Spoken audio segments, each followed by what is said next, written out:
They say life can turn on the smallest hinge. A pancake flipped, a door swung open, a voice that sounds like velvet over steel. Yeah, that's where this all starts, you know what I mean? Not in a war zone, not in some billionaire's boardroom, but right there in a diner where the air hangs thick as honey and the regulars hang around because they've got nowhere else to be. That's where you'd find Harlan Boyd, just a quiet man behind the counter, rolling up his sleeves, living so far under the radar you'd think he was hiding from gravity itself. But if you'd seen what I saw that day, when Ramona Steele and her chrome-plated biker crew rolled up and turned the whole place inside out, well, let's just say the ghosts you carry have a way of showing up when you least expect it. That afternoon, the Arizona sun was so hot it seemed to bake trouble into the bones of everyone passing through. The air humming with tension and Merle Haggard coming from a jukebox that had seen better decades. The regulars nursed their coffee. The waitress Mary fanned herself with a menu. And then, here comes Ramona, boots thumping, sunglasses so black they swallowed her gaze, tattoos running up her arms like highways to places you don't want to remember. She looked like she'd stepped out of a legend, part menace, part myth, her crew decked out in leather so fancy it could have paid for half the diner's mortgage. And then there was that moment. You know, the kind that splits a room, when someone decides to test the boundaries. One of Ramona's boys, all bravado and mirrored shades, made a crack at Mary, and before you could blink, Harlan slid between them. No heat, no bravado, just a simple, steady voice that said enough without ever raising a threat. That's how you know a man's seen real violence, right? He doesn't need to show it. He just is. Ramona saw it too. She yanked his collar, ripped his shirt, and right there, in front of the whole diner, the room went dead silent. Not for the scars. Though God, those were real, but for the tattoo, an eagle, globe, an anchor, the inked badge of the United States Marine Corps. Suddenly, the whole story changed. And Ramona, she saw something in that ink that rattled something deep, a memory she'd buried under 1,000 miles of blacktop and regret.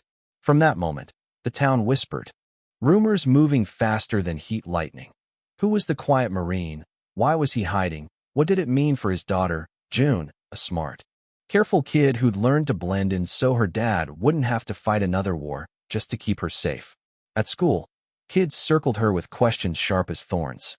But she handled it with the kind of grace that only comes from watching someone survive by staying silent. You ever see a 9-year-old carry the weight of adult eyes? It'll break your heart. The story didn't end there, not even close. Ramona, all swagger and power, sat alone that night in her high-rise, scrolling through sealed service files and feeling the kind of shock you don't admit out loud. Harlan Boyd, Force Recon, red dust, medals he never claimed, scars you couldn't buy your way out of. The kind of history you build walls around, except some ghosts climb over anyway. And still, the next morning, he was there behind the grill, making breakfast for people who'd forgotten what courage looked like unless it was covered in syrup. But here's where things tilt sideways, because redemption never walks a straight line. The sheriff, Wade, an old friend with his own share of ghosts, let Harlan's story be, knowing sometimes the hardest thing is to stay put and do good in silence. Meanwhile, Ramona's business dealings started to unravel, threads leading back to property grabs and shady shell companies, and the town's last refuge, Lena's joint, hung in the balance. Even as Ramona tried to leave her past behind, she realized her own crew might be about to erase the only place that still felt like home. Then the twist nobody saw coming. Ramona's past wasn't just ink and attitude, it was blood and family. The butterfly tattoo she'd gotten as a child in a war zone. The little girl Harlan had once saved. All of it crashed together when June, desperate for answers, asked if Ramona was her mom. Turns out, destiny's got a mean right hook. Harlan and Ramona weren't just two sides of the same story, they'd built their lives around the same loss. Only to find out the person they missed most was sitting right across the table. But this isn't the kind of story where a single tear fixes everything. Nah, you still gotta face the fire. Literally. A Molotov through the window, graffiti scrawled on the walls, the town pulling together to repaint what hate tried to scorch. Ramona, owning up to her mistakes, started putting things right, selling back land, funding repairs, trying to make amends for damage done by her own hand, even if she never meant to start the fire. Harlan didn't get angry. He just rebuilt. The scars on the sign out front stayed, a reminder that beauty and pain can live in the same wood if you let them. What grew in the aftermath wasn't just a cleaner diner, it was a haven. Vets from everywhere started drifting in, drawn by something they couldn't explain. Maybe it was the banana cream pie. Maybe it was the way Harlan listened. June started a wall of Polaroids, little snapshots of hope pinned up beside the medals and folded flags. People who'd lost their place found one here. Even Ramona, learning how to sit still for once, began to find peace in the act of staying, not running. But peace doesn't mean safety. One morning, June was gone, taken by the last embers of violence left in town. Riggs and his crew, desperate to cash in what they couldn't earn. And Harlan, the quiet cook, put on the uniform one last time, moving through the shadows of an abandoned train yard like a ghost come to collect his own. He brought June home, not with bullets, not with bravado, but with the unyielding force of a promise kept. When Ramona asked how she could ever repay him, Harlan said she didn't need to. But you can say hello if you want. Because some debts are paid in kindness, not coins. That's how Lena's joint became more than a place to eat. It became a sanctuary. The sign out front, painted gold, read, "A place watched over by quiet warriors." Inside, medals hung not as trophies, but as tributes. The Hall of Honor wasn't for politics or parades. It was for remembering, for letting silence speak. The regulars came for more than food. They came for belonging. And June, with her drawings and folded napkins, became the heartbeat of it all. One by one, the people who'd lost their place in the world found themselves back in the light. Even Ramona, who'd thought she could buy her way to peace, learned to sit still and listen. And Harlan, finally, found a way to set down the weight he'd carried for decades, choosing to serve in a new way, not as a soldier, not as a hero, but as a father and a friend. So, if you ever wonder where redemption starts, maybe it's here, in a diner at the edge of nowhere, where coffee and kindness flow together, where scars are worn without shame, and where one act of grace at a time builds something no fire can burn down. Before you go, I want to know, what's your story? Drop a comment. Let us know where you're watching from, and if this touched you, subscribe for more.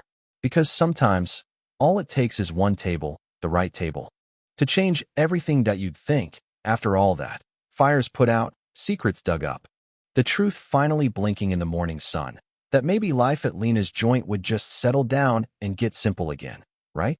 But real life's never that generous, not for folks like Harlan, not for Ramona, and definitely not for a girl like June who'd just discovered how messy grown-up love and forgiveness could be. That place, that old diner on the edge of the desert, it started breathing different after everything went down, like every floorboard and coffee cup carried just a little more weight.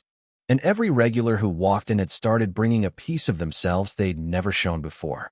The mornings, they felt softer, like the world was catching its breath.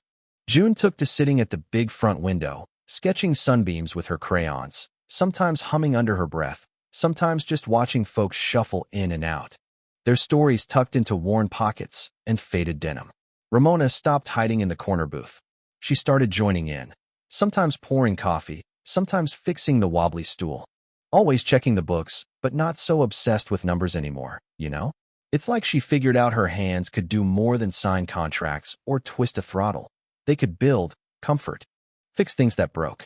You could feel it in the regulars too. The veterans started to talk more, not just about war, but about missing birthdays, about lost brothers, about the little things that still kept them up at night. Harlan made it a habit to leave the apron hanging at the end of the counter. Some days he wore it, especially when there's unfinished business. See, the world outside Lena's joint hadn't really changed. Big money still prowled the highways, hungry for land and stories it could chew up and spit out as profit. Some folks saw Lena's as just a stop on the way to somewhere shinier. Word got around. Maybe the place was ripe for picking, now that the drama had died down. And like clockwork, another slick stranger came knocking, dressed in a suit sharp enough to draw blood. He sat at the counter, ordered black coffee, and made an offer that sounded too sweet, too easy. Money on the table, no questions, just a signature. But Harlan, he didn't blink.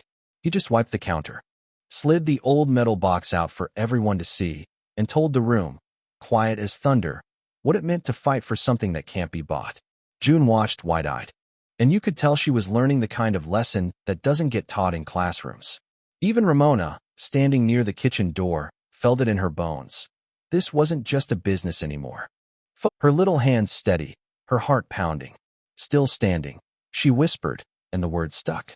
That same week, June's friend, the kid who'd been caught up in the kidnapping, showed up to the diner after school, limping but proud.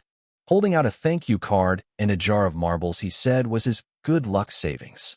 He gave it to Harlan, who ruffled his hair and told him luck was something you made for yourself. One small act at a time. The story spread, and soon the place was full every night. Not just with old-timers and vets, but with families, teachers, even teenagers looking for somewhere to belong. The Hall of Honor kept growing, not out of glory, but out of quiet gratitude. Ramona, for her part, wrestled with what it meant to be a mother, to be forgiven, to start over when you thought you'd burned every bridge. There were nights she'd find herself on the back porch, staring at the stars, trying to fit all the broken pieces into something that felt whole. Harlan, always nearby, never pushed, just sat with her in silence, sometimes handing her coffee, sometimes nothing at all. It was enough. And then, one ordinary Tuesday, June asked the question that shifted everything.